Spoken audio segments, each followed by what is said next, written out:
Olá a todos e bem-vindos. Hoje vamos mergulhar numa daquelas imagens que são a cara de Portugal, não é verdade?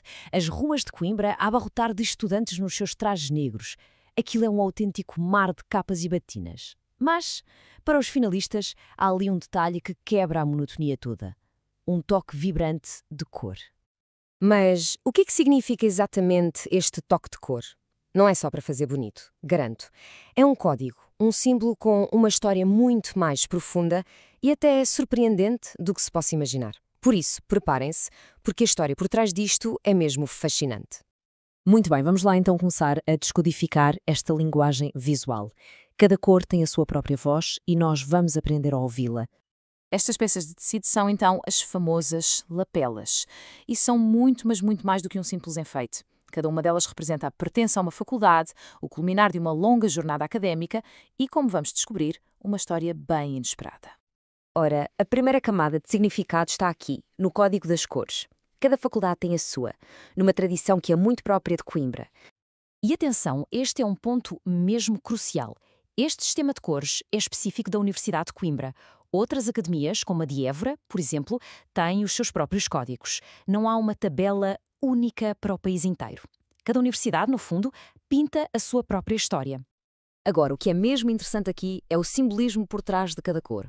O vermelho de direito, bom, claro que representa a justiça, mas também a luta, a garra inerente à prática do direito. O amarelo de medicina está ligado à vida, obviamente, mas também à histórica sala amarela no Paço das Escolas, onde a congregação da faculdade se reunia.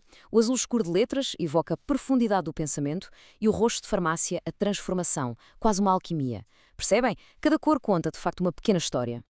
Mas atenção, usar a lapela é o ponto final de um percurso. Antes de chegar a ela, existem outras insígnias que vão marcando a jornada de estudante.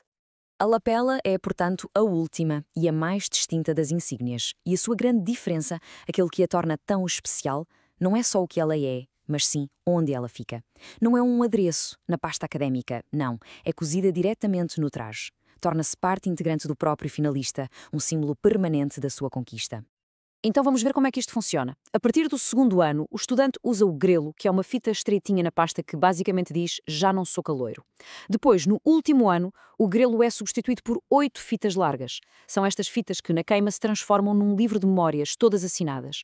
E só no fim de tudo isto, a coroar a jornada, é que surge a lapela. E a forma como é aplicada é quase um ritual. A tradição manda que seja cozida sobre o lado esquerdo do peito, o que toda a gente chama de o lado do coração. Este posicionamento transforma-a num símbolo profundamente pessoal, a representar noites de estudo, amizades feitas e, claro, a alegria da conquista. Bem, até agora vimos a lapela como um símbolo de tradição, de conquista. Mas a sua origem é tudo menos formal. Na verdade, nasceu de um ato de protesto. Para percebermos isto, temos de olhar para a evolução do próprio traje. Vejam, antes de 1907, a batina era uma espécie de sobrecasaca formal. Usava-se sempre fechada, abotoada até cima, mas nesse ano, tudo mudou. Em 1907, Coimbra foi o palco de uma gigantesca greve académica. E como forma de protesto, de desafio à autoridade, os estudantes começaram a usar as batinas desabotoadas, dobrando as lapelas para fora. O que começou como um gesto de rebeldia, acabou por se generalizar e tornou-se a forma padrão de usar o traje. E, sem saberem, estavam a criar o palco para o símbolo que conhecemos hoje. É incrível, não é? O próprio espaço físico, onde hoje se cose com tanto orgulho a lapela colorida, foi na verdade criado por um ato de insubordinação. O símbolo máximo de pertença e de conclusão assenta literalmente sobre um legado de contestação. Então, a pergunta é: como é que estes dois legados, o da tradição e o do protesto, coexistem neste pequeno emblema? Bem, a resposta está na sua maior celebração de todas. É na queima das fitas que a lapela realmente brilha. Durante aquela semana de festa, as lapelas são o marcador visual que identifica os protagonistas.